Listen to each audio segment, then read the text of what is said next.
Hey folks, welcome back to Let's Play Fatal Frame 2. I'm your host CPC Gamer, and in the last episode we found the second of 4 pinwheels required to open the door to leave the village. We also found a side quest, which I'm not going to do right now. Well, actually, there are 2 side quests in the game, and I'm not going to do either. There's the one when you play hide and seek with the kids, and then there's the one where you follow the surveyor around the village.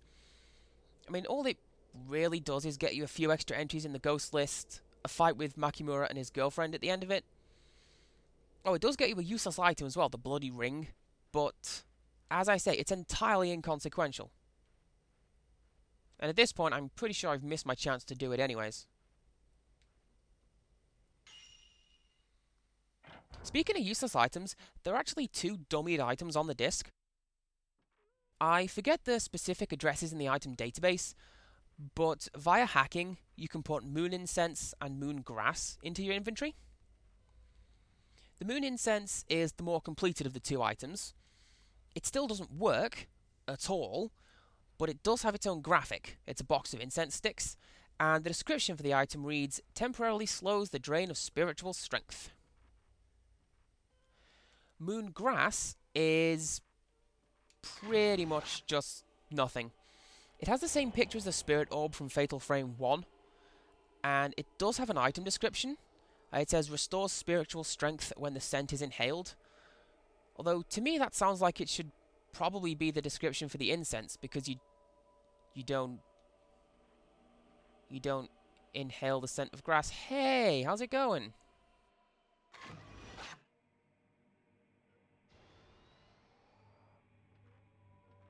Ah, there we go, I just have to get a bit closer. So this particular version of Asami won't ever go away. I think it's meant to, but it doesn't.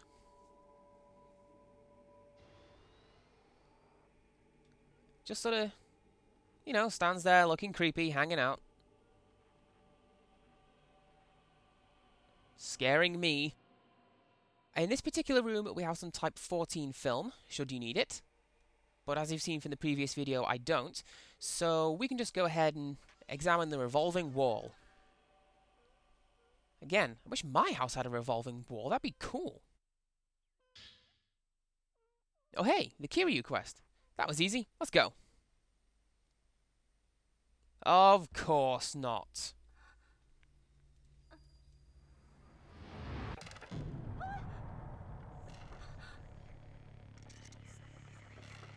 So that shot is about the only reason I regret wearing the witch's hat for this playthrough. That one shot of the doll lurching into view and the peak of the cap appears. But you know what? I don't care. It was a fantastic gag, and I love my witch's hat, so I'm just going to keep it on.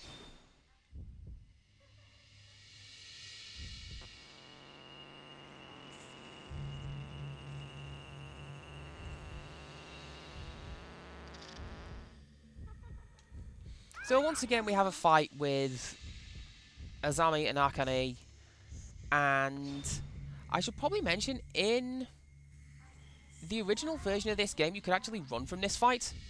Oh, shenanigans game. Was there really any need to spawn her right next to me? I don't believe there was.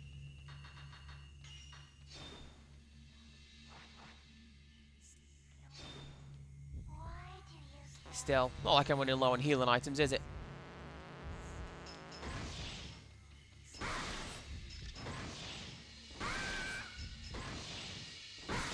Nice.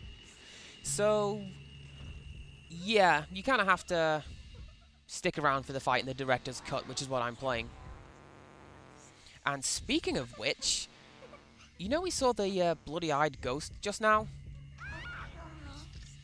That's one of the first director's cut ghosts in this game, and it's also one of the ghosts that got changed in every single version of the game. Well, every single release. In Japan, it's Writing Woman, an editor trapped in the village. Not realizing she's dead, she faces her desk, unable to stop writing. In America, it's Dave Halverson, and it says, scours the afterlife to fill a void left by his betrothed Black Widow. which is kind of creepy and depressing. And yeah, as you've seen in the UK version, it's bloody eyes. He wanted to know the truth about the dead, and they punished him, bursting his eyes. Man, you gotta love that ocular trauma.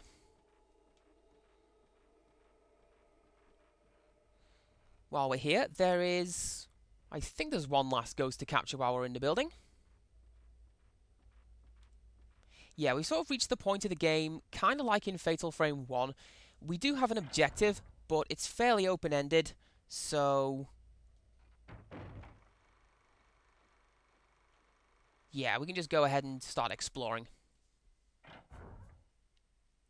In this case, we need to go through the projector room into this hallway, which I'm inherently mistrustful of this hallway because the twins like to spawn in here, as do all manner of nasty things, as you've seen while I've been playing the game. But it's not too much of a trek. We just have to come down to, I believe, this door.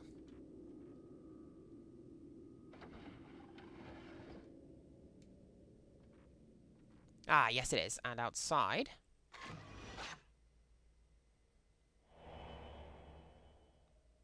the Ugly Caretaker is another Director's Cut exclusive ghost. In Japan, he's the Searching Man. An editor who became trapped in the darkness while exploring the village. He put his soul into his work searching for the ghosts, and as a result, the ghosts stole it. In America, he's James Mielke. I'm not entirely sure how you pronounce that surname. It says he's the hollering editor. Cracks a whip and looking for his big milk bottle. He is surly now. Which, I'll be honest with you, sounds like a series of broken English phrases, not a localized American translation, if you ask me, but whatever. And in England, as you've seen, the Ugly Caretaker. It says, quite simply, buried alive by the tenants of this building.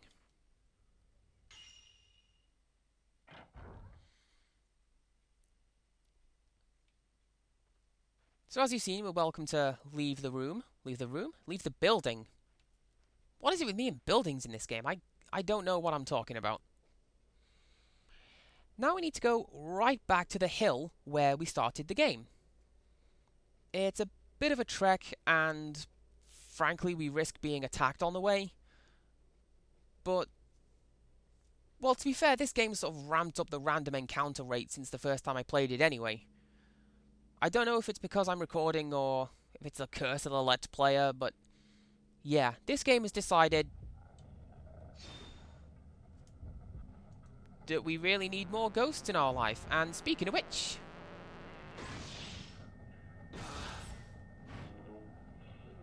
I'm guessing that's going to be a man in the dark. I can't actually see anything other than a blur on the wall, as you can see.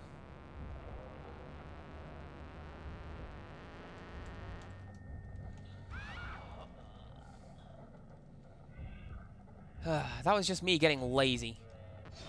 Or cocky, in fact. I was waiting for a zero shot. Not realizing I still have the zero power-up equipped and fully powered up.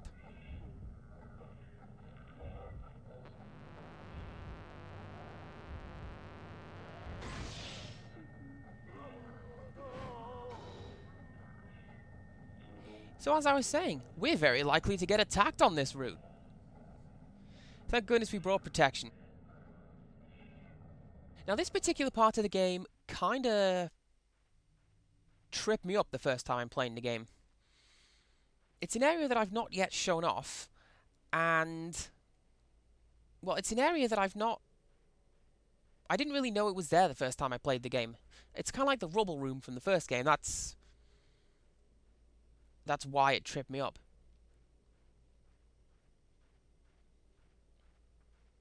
Also, I do believe there's a hidden ghost at this point in the night. Don't know if I want to bore you guys with checking. There's also some Type 14 film there if you need it.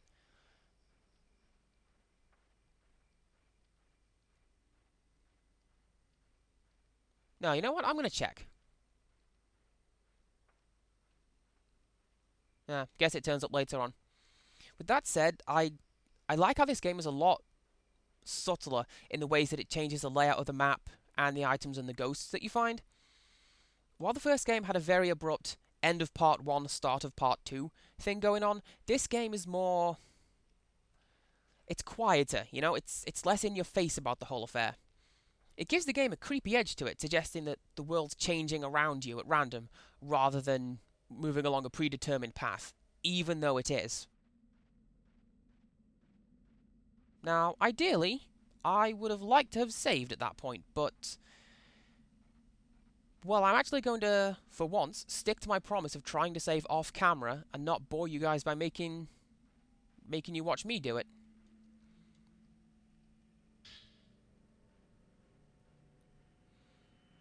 So this right here is All God's Cemetery.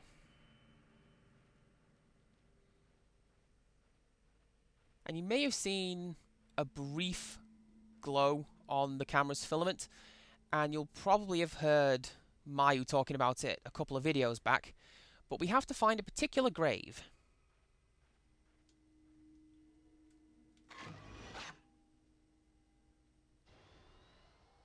Okay, that kind of scares me. I've never seen that before.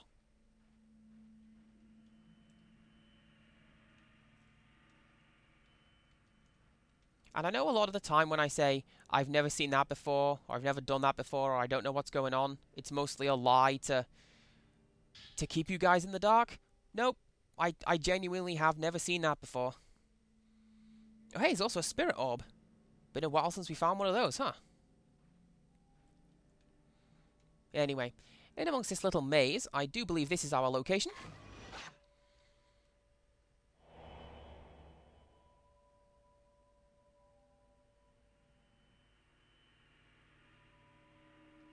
Ah, apparently we need to find the Tsuchihara grave.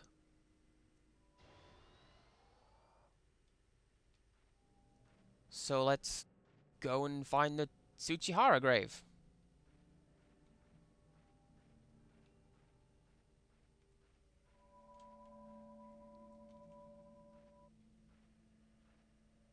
Oh, come on, now you're just messing with me, game.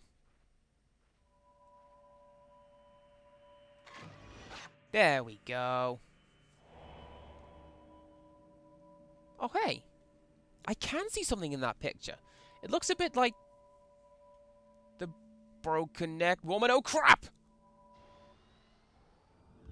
So this is kind of a tricky fight, especially on the harder difficulties. Mainly on account of one hit and you die. Stone mirror or not, one hit and you die.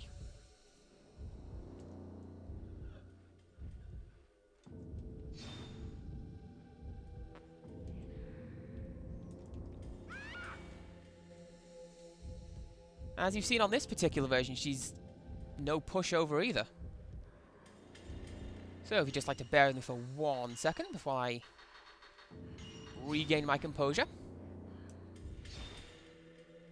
So yeah, the Broken Neck Woman has kind of an interesting design choice that's lost on the vast majority of people playing this game. She's wearing her kimono the correct way, the dead way. That is, the right side is overlapping the left side, which is how dead people are buried in Japan.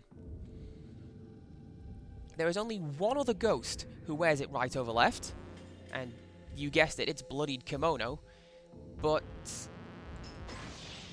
yeah, if I hadn't seen some of the developers' notes for this game and been told that Broken Neck Woman is wearing her kimono the dead way, I would never have known. And I'm guessing neither would you.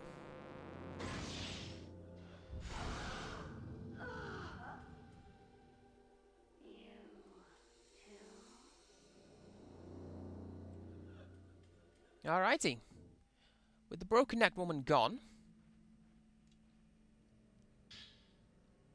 With the Broken Neck Woman gone, we can now go back to the little altar, shrine, or whatever that we've just now found, and pick up the crest.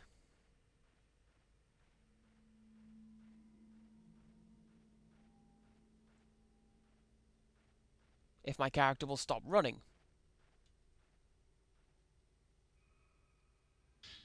There we go, Tsuchihara crest. So, yeah, now we have everything that we need in order to complete the game. We've got our sister, assuming she's not wandered off again as she is wont to do, and we have all 4 of the pinwheels in order to unlock the pinwheel locked door. Go us! So I think I'm going to call it a video for the time being, but before I do, just going to show you this. Inside the old tree, we had 2 doors, left and right. If you go out the one on the left, we come out at the stairs at the bottom of the shrine. This one takes us to the graveyard. Just so as you know, because I can't get over doing my tour guide thing. So join us next time when we, well, put the pinwheels in and escape the village. So until next time, goodbye.